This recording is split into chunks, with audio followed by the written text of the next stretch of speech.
Hi, family, friends, and fellow hikers now, as you've come with me on that last hike. I'm back home and I'd like to thank you all very, very much for your support to date.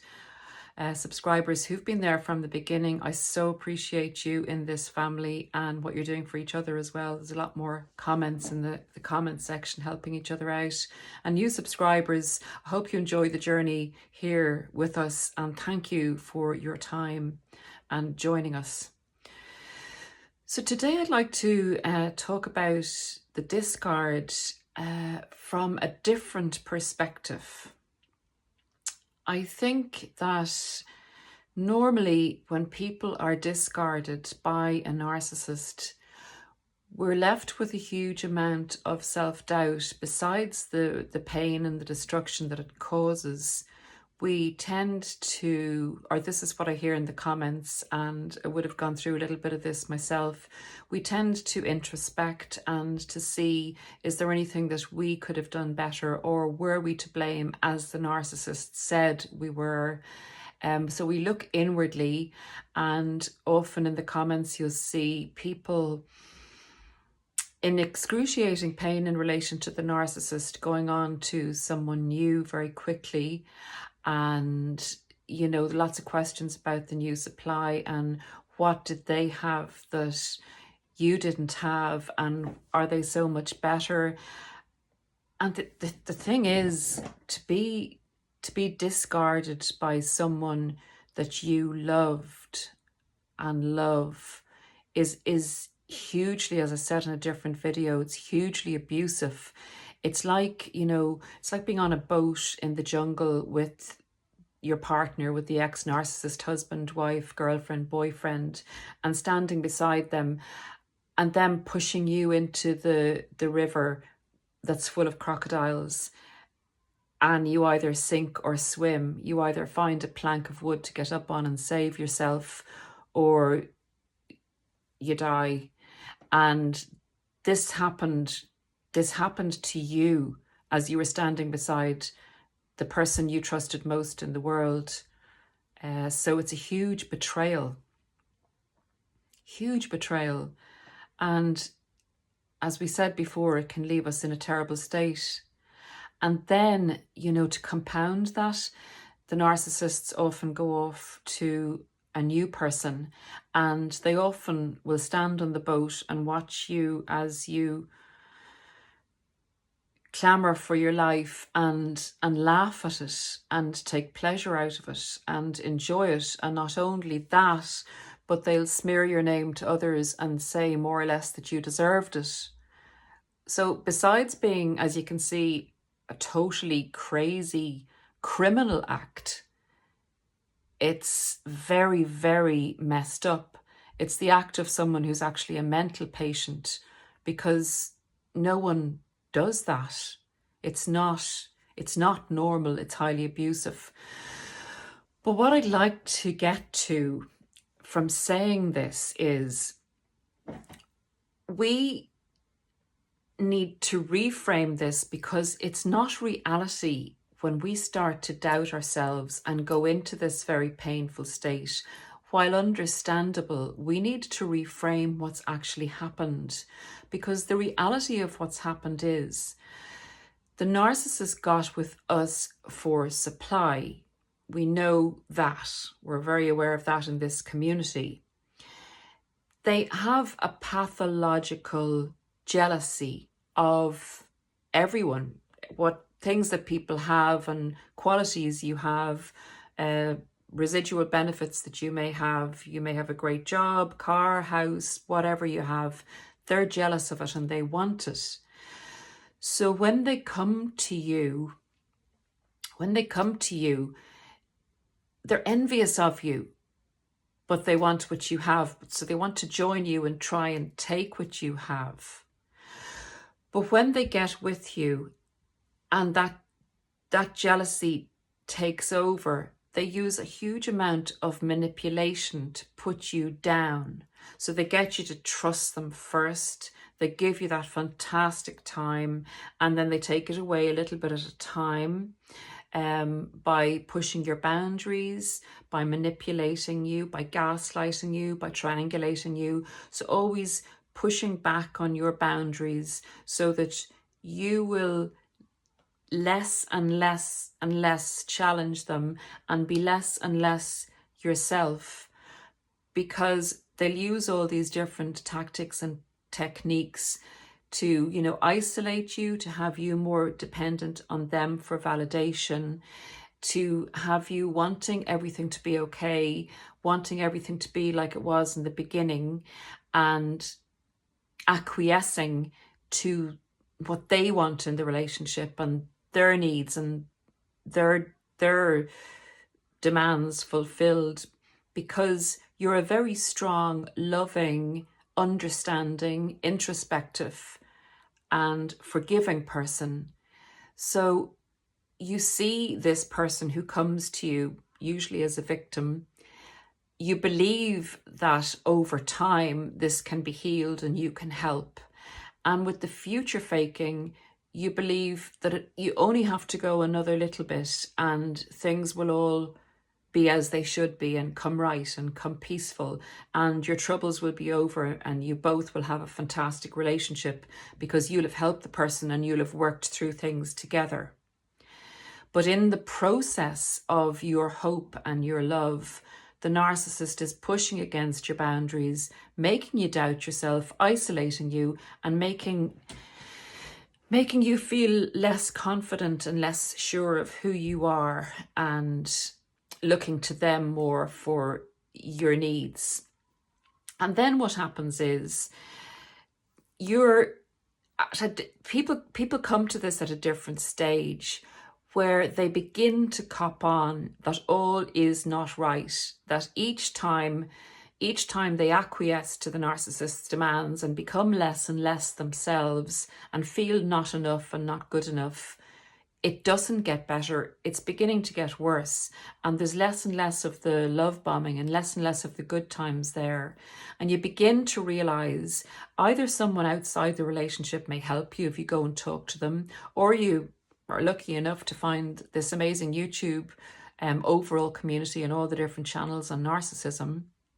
But whatever actually helps you, or something tells you inside yourself that things aren't right.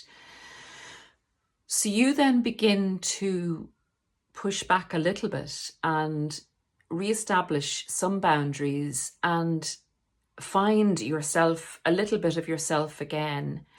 And that part of you begins to rise. And once the narcissist sees that you're not totally acquiescing, not fully under control, they may then bring in another big slice of love bombing to see if they can get you back under control. And this may happen a few times. They may even give you a few mini discards.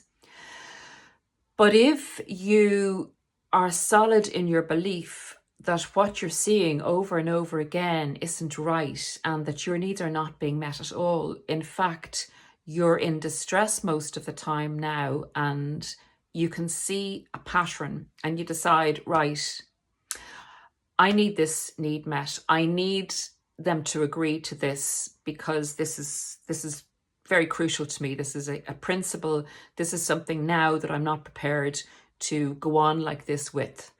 And maybe it's, say, you put down a financial boundary, and they agree to it, but they agree in words, but their actions don't follow up on that. And you realize here that you actually are going to have to stand up for this boundary, for this principle. So it's been building for quite a while.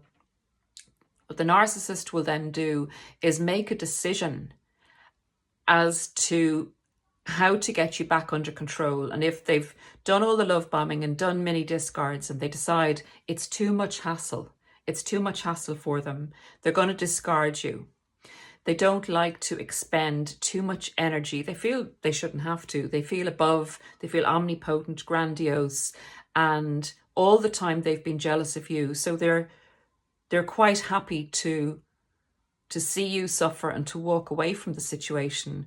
because they don't feel that they should have to put up with anything like this. They want total control, total power, and they want to see you put down because you're not behaving yourself. You're standing up for, even though you've given huge amount of love, huge amount of support, you've nearly stood on your head for them. You've been the strongest of the strong, and you've put up with an awful lot of abuse from them. Even though you have been a good person, you've been a beautiful person and a loving person, that's exactly what they don't want to see. They don't want to see you being strong. They don't want to see you standing up for yourself and being who you are. So they will discard you. Now, if you think about this, they'll discard you and they'll tell you it's your fault that they're discarding you. And then they'll go on and put someone in your place, maybe. And then they'll smear your name, just as we said at the beginning of the video. But here's my point, guys. Instead of not being good enough for them, you're too good for them. And that's why they've discarded you. So I really want you to think about this. Listen to this. You are too good for them. You found it within yourself, after all you'd given, after the amount of time you stayed with them and tried to make it work and tried to help them and tried to love them. They turned around and they threw you out of the boat. You threatened their sense of power, their sense of superiority, their control, and their authority by asking to be respected for who you were. To the narcissist, you're just an extension of them, and you must obey them, and you must admire them, and you must be controlled by them, and they must feel more powerful because inherently they're pathologically jealous of you and your happiness and your ability to be the person you are. So don't go feeling when they go on to another source of supply, they're only going on to someone who doesn't know anything about them, who doesn't know who they are, who hasn't seen behind the mask. They're not going on to anyone better.